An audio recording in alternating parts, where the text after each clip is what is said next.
Ate Apple, feeding time na ng bibe. Oh, kumakain na sila. Duck pellet siya, ate.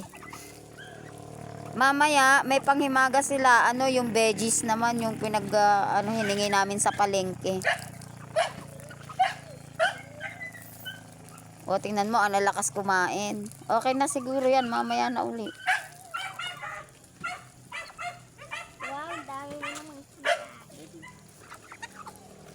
Agawan pa ang dami-daming ibinigay.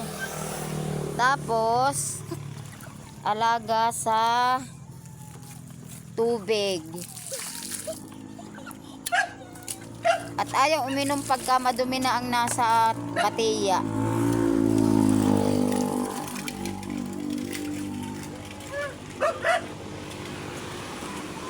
Gulay. Mamaya na yung gulay.